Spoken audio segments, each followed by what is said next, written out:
Daniel couldn't understand what had changed. Just a week ago, everything felt effortless. Sophia would reply within minutes. She laughed at his jokes, asked about his day, and always found a reason to keep the conversation going. Sometimes she even sent the first message. Their connection felt natural. There was no pressure, no confusion. Then, almost overnight, something shifted. Her messages became shorter. Instead of asking 3 questions, she asked 1. Instead of sending laughing emojis, she simply reacted with a heart. Sometimes hours passed before she replied. She wasn't rude, she wasn't unfriendly, she simply felt colder. Like someone who had quietly stepped behind an invisible wall. Daniel made the mistake most people make. He immediately blamed himself. Did I say something wrong? Did she lose interest? Is she talking to someone else? The more answers he couldn't find, the more anxious he became. He started checking his phone every few minutes, reading old conversations, looking for a sentence that might explain everything. But sometimes, the answer isn't hidden inside the conversation. It's hidden inside the other person's emotions. One evening, Daniel met his older cousin Ethan, who had been happily married for years. After listening quietly, Ethan smiled. "Can I ask you something?" Daniel nodded. "When did she become colder?" Daniel thought for a moment. "Right after we became much closer." Ethan smiled again. "Then don't assume she's running away from you. She might be running away from what she's feeling." Daniel looked confused. "What does that even mean?" Ethan leaned back. "When feelings are casual, people act naturally. When feelings become serious, people become careful." That sentence stayed in Daniel's mind for days. Because maybe, just maybe, Sophia hadn't changed because she cared less. Maybe she had changed because she cared more. The first reason she acts cold after getting close to you is because emotional closeness feels unfamiliar. Many people dream about finding someone special. Very few people are emotionally prepared when it actually happens. Sophia had spent years focusing on herself. She built a peaceful life, a stable routine. She enjoyed being independent. She wasn't searching desperately for love. Then Daniel appeared. Without planning it, she found herself smiling every time his name appeared on her phone. She remembered tiny details about his stories. She started wondering what he was doing during ordinary moments. Those changes were exciting. They were also frightening, because every new feeling reminded her of one simple truth. If he becomes important to me, he also gains the ability to hurt me. That realization quietly changed her behavior. Not because she wanted distance, because she suddenly understood how vulnerable she had become. The second reason is that she begins questioning her own emotions. At first, attraction feels simple. Someone is funny, kind, interesting. But eventually attraction transforms into something much deeper. Questions begin appearing. Is this temporary? Am I imagining this? Do I really like him? Or am I just lonely? People often believe women instantly understand their emotions. The truth is different. Many spend weeks trying to understand feelings that arrived unexpectedly. Sophia experienced this one rainy afternoon. She was walking through a bookstore when she noticed a novel Daniel had once recommended. Without thinking, she smiled. Then she suddenly stopped walking. Why am I smiling? She hadn't even spoken to him that day. Yet somehow, he had quietly entered her thoughts. That realization scared her, because random thoughts eventually become emotional habits, and emotional habits often become emotional attachment. The third reason she becomes colder is because she's protecting her peace. Not everyone who has loved before has healed completely. Some people learn difficult lessons from painful relationships. Sophia had once trusted someone completely. He promised forever, then disappeared without explanation. For months she blamed herself. Eventually she rebuilt her confidence. She learned how to enjoy her own company. She promised herself she would never ignore warning signs again. So when Daniel entered her life, something inside her whispered, "Slow down." Not because Daniel had done anything wrong. Because her heart remembered what pain felt like. Healing doesn't erase fear, it simply teaches caution. That's why emotionally mature people often move slower than emotionally inexperienced people. The fourth reason is that she starts noticing how much influence you have over her emotions. One compliment from Daniel could improve Sophia's entire day. One delayed reply could make her wonder whether everything was okay. One thoughtful message could stay in her mind until bedtime. She didn't like realizing that. She valued her independence. She didn't want another person controlling her happiness. So instinctively, she stepped back. She needed to remind herself that her life was still her own. Many people misunderstand this stage. They assume emotional distance means emotional rejection. Sometimes it's actually emotional balance. She isn't removing you from her life. She's making sure she doesn't lose herself inside it. One afternoon Daniel noticed something unusual. Sophia still smiled whenever they met. She still listened carefully. She still remembered everything he told her. But she no longer initiated conversations as often.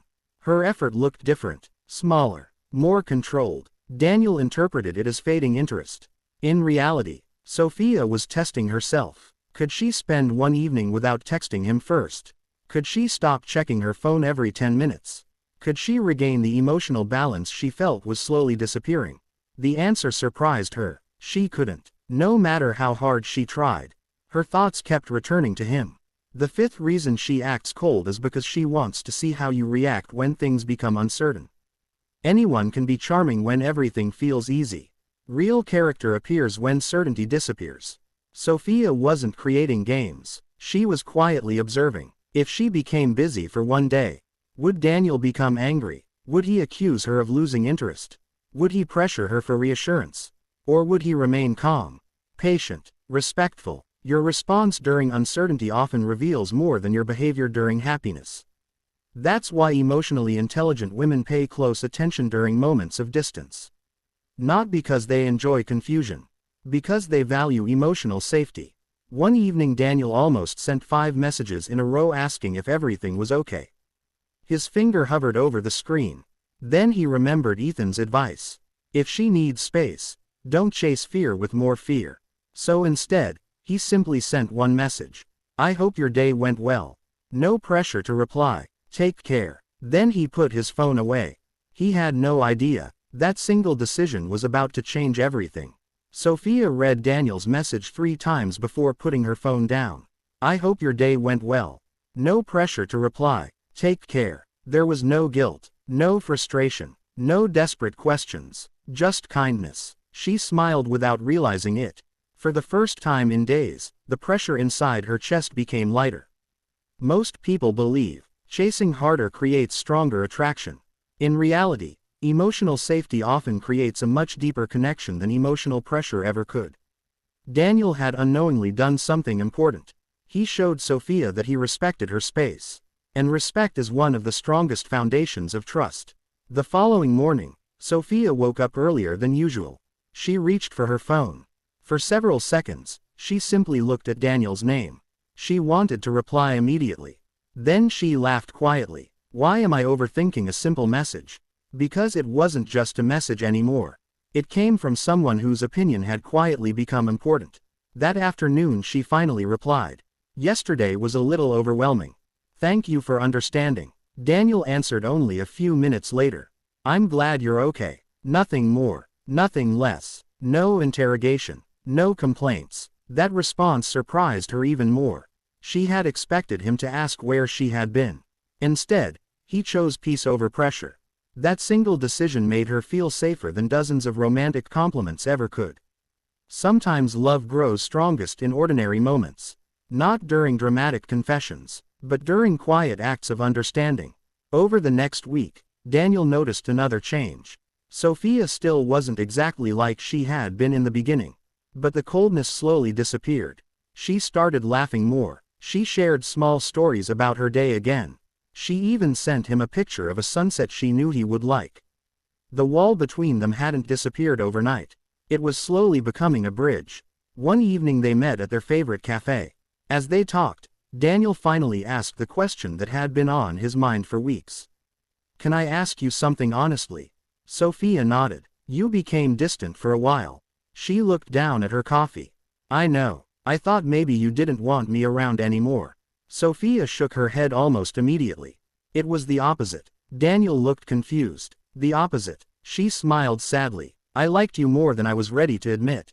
Those words were difficult to say. But once they were spoken, everything became easier. She continued. At first, Talking to you felt simple. Then one day I realized your messages could change my mood. I started thinking about you when you weren't around. I caught myself imagining future conversations. That's when I became scared. Daniel listened quietly. Scared of what? Losing myself, losing you, and making the wrong decision. She took a slow breath. I've been hurt before. When someone has broken your trust once, your heart becomes much more careful the next time. Daniel nodded. I understand. No, she smiled gently. I don't think you do. When you've rebuilt yourself after heartbreak, you become proud of your peace. You protect it, and then someone walks into your life who makes risking that peace feel worth it. That's terrifying. Those words stayed with Daniel. Because for the first time, he understood something many people never realize. Distance isn't always created by a lack of love. Sometimes it's created by the fear of losing something valuable. Over the following weeks, Daniel stopped measuring the relationship by how many messages they exchanged. Instead, he paid attention to consistency. Sophia always kept her promises. If she said she'd call, she called. If she couldn't meet, she explained why. If Daniel had a difficult day, she remembered to ask about it later. Her actions became far more meaningful than her temporary moments of silence. That's an important lesson. Words can be influenced by emotion. Actions reveal priorities. Another month passed. One Saturday afternoon, Daniel arrived at the cafe before Sophia. As he waited, he watched couples talking around him. Some barely looked at each other. Others spent the entire time staring at their phones. Then Sophia walked through the door. The moment she saw him, her face relaxed. She smiled naturally, not because she was trying to impress him, because seeing him genuinely made her happy. She sat down and laughed. You know something. What? I almost ruined this. Daniel smiled. What do you mean? I thought pushing you away would protect me. Did it? She shook her head. It only made me lonely. Sometimes we confuse emotional walls with emotional strength. They're not the same thing. Real strength isn't pretending you don't care. Real strength is allowing yourself to care while accepting that relationships always involve uncertainty. Life offers no guarantees. Love doesn't either. But refusing to feel because you're afraid of pain also prevents you from experiencing genuine happiness. Sophia slowly learned that lesson. Not because someone forced her. Because Daniel consistently showed her that trust grows through patience. One quiet evening, they walked through the park where autumn leaves covered the ground. Sophia suddenly stopped walking. Daniel turned toward her. What happened? She smiled. I realized something. What? I don't act cold anymore. Daniel laughed. No. You don't. You know why. Why? Because I'm not fighting my feelings anymore. She reached for his hand. Very gently. Very naturally. I finally accepted them. That simple gesture meant more than any dramatic declaration ever could. Sometimes the biggest victory isn't making someone fall in love. It's helping them feel safe enough to stop running from it. Of course, it's important to remember that not everyone who becomes distant secretly has romantic feelings. People pull away for many different reasons. Stress, personal struggles, family responsibilities, or sometimes genuine loss of interest. That's why you should never assume someone's silence automatically means hidden love. Instead, look for consistent patterns. Does she still care about your well-being? Does she remember the little things? Does she make an effort when it truly matters? Does she respect you? Does she return after needing space instead of disappearing without explanation? Healthy relationships are built on repeated actions, not hopeful assumptions. When kindness, respect, trust, and consistency continue to grow, even after moments of distance, that's when the connection becomes meaningful. Because sometimes she acts cold after getting close to you not because she's trying to push you away, but because she's quietly learning how to trust her heart again. And once that fear begins to disappear, you'll discover that the warmth she was hiding was there all along, waiting for the moment she finally believed it was safe to let you see it.